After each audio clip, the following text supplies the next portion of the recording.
Hey everybody, just doing a little bit of a table update.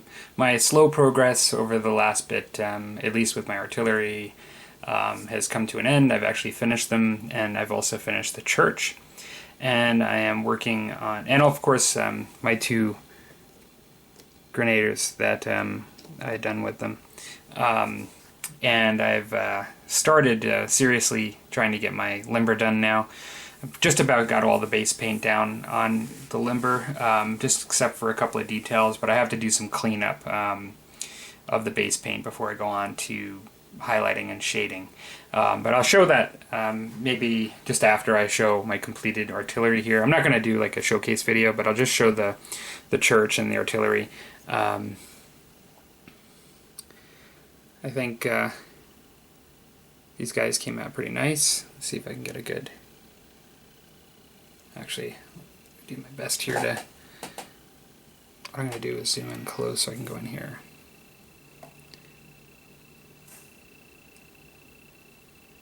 There we go.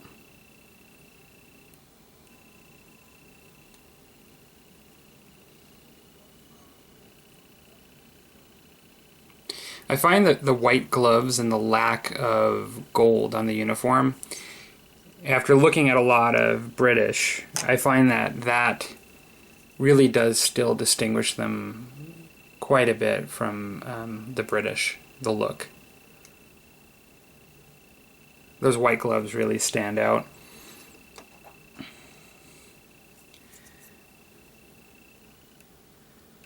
And of course, just like the major red and white versus having the gold on the uniform. But of course, at a distance, they still, I think, would look kind of British, but they're just the artillery. They'd be surrounded by blue in the French army.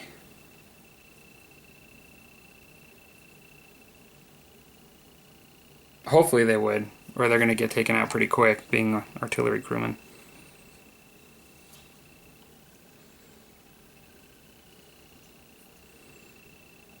Did my standard basing scheme.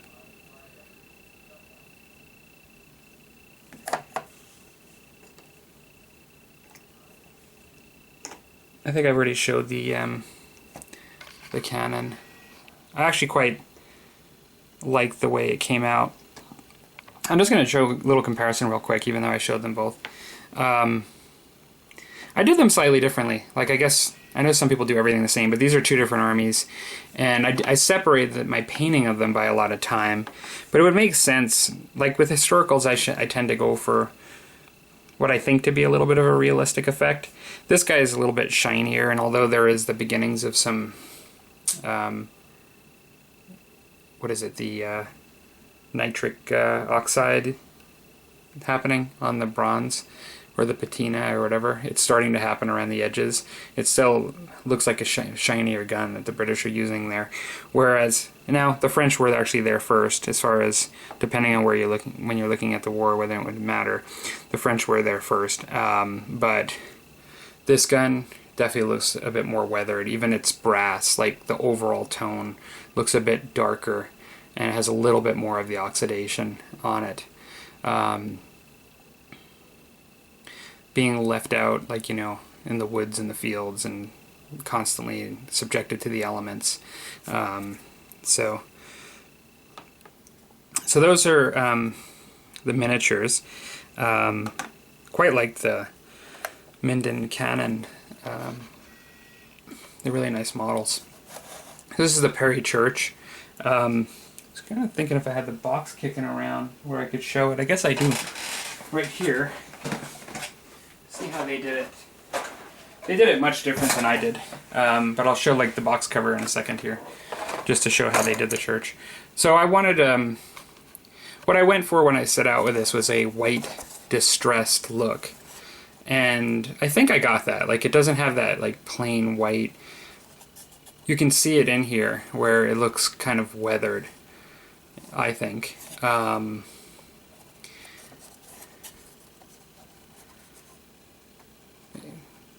So I'm quite happy with the way that looked for that sort of distressed, you know, not brand new paint job white church like out in the territories, frontier, etc. This could even be in a town. I mean, honestly, it wouldn't matter. But I like the way that came out. And as far as the inside goes, I don't think I showed it since I put the stain in, but that's the wooden floor. I did paint the... I actually put some boards in there for a door to try to match the front, and so there is... I painted them brown like the door on the front, but I just put some boards in there, and then I put a step. Yeah, very simple. Nothing too crazy. I don't want a lot of interior details because it is a smaller church to begin with, right? So I want all the space usable.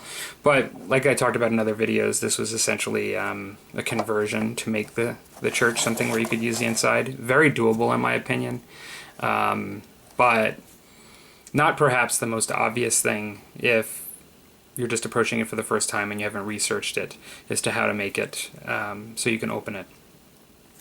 So yeah, quite happy with that. I'm really happy to be able to put that in my collection of terrain, my ever-growing collection of French Indian War terrain, American War of Independence.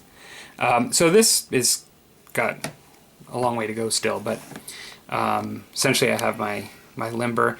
Now I wanted to paint this in a way that I could use this for both sides, whether I'm playing French or British. So this is sort of like, in my opinion, this is sort of a sympathetic civilian that is pulling this, and so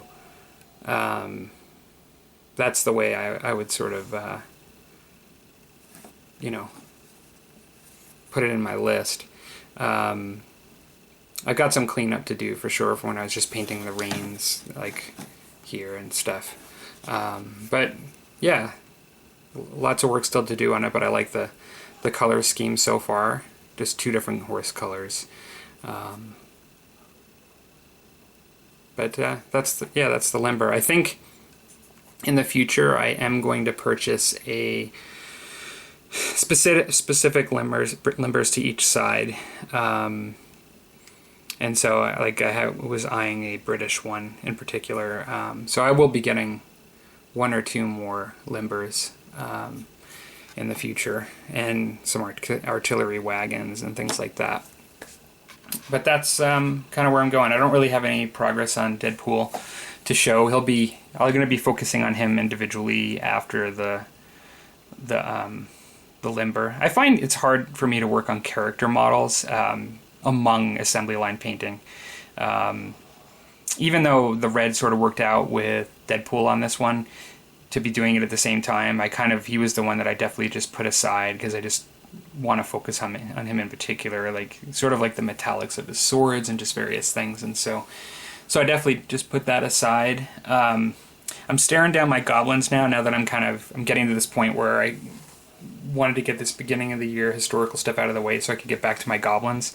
The only thing I have worked on a bit, I don't know if I've ever mentioned it, but I cut up some styrofoam, a big styrofoam hill for Saga, like to use for Saga, a nice hill. And I've basically plastered that, sanded it yesterday, and I've painted it just now. And I'm going to be putting some turf all over it, just to be able to use for Saga games. Funny enough, last year when I was talking to one of my friends that I play Saga with, he kind of showed a little bit of surprise when I said, oh yeah, I don't have any hills, or I'm going to make some hills, because he's like, because I do a lot of wargaming, and he's like, you don't have any hills? And I said, yeah, well, I honestly never needed them for 40k, and I never needed, like, specifically hills for my Frontier gaming, although this hill will work just as well for this than for Saga. Like, I didn't need a terrain piece, for a hill, and I never played old Warhammer Fantasy, right? And so I never really had a reason to have like those just basic hills that are so common in wargaming. And so I'm probably going to make another one after this one, slightly different. Just keep kind of going away, trucking away on terrain here and there. I've put these terrain pieces as sort of side projects. One thing that I am really happy with, I guess I didn't show, is this is another thing, like I showed this a while back, how I made this road piece out of, made a mold in silicone and made some Bondo for musket and tomahawks. Well, I took a Dremel and I kind of I sanded down where some of it was really higher and rougher on the bottom, and sanded down the sides with my Dremel. And I'm going to actually prep this one up so I can see like what the final product looks like. So that I'm going to actually work on this and my Sharps Practice trays at the same time. Get some priming and painting done. And so these are all things that I just sort of get going in progress, but miniature painting sort of slows them down until I just have a moment in between or I'm waiting on something. And they just seem to drag out forever. Like that Saga Hill I've had forever to do. Now that I've got my rivers, which I'm really, the Fords in particular I'm planning on using in Saga, I wanted to get that hill and perhaps another hill done. Just to kind of round out the Saga table a bit more. Hoping to actually, like I mentioned in the video, like I'm hoping to get some more Saga games in the near future, because I've taken a little time off from it, but just because I've just been doing other things. I quite like the game.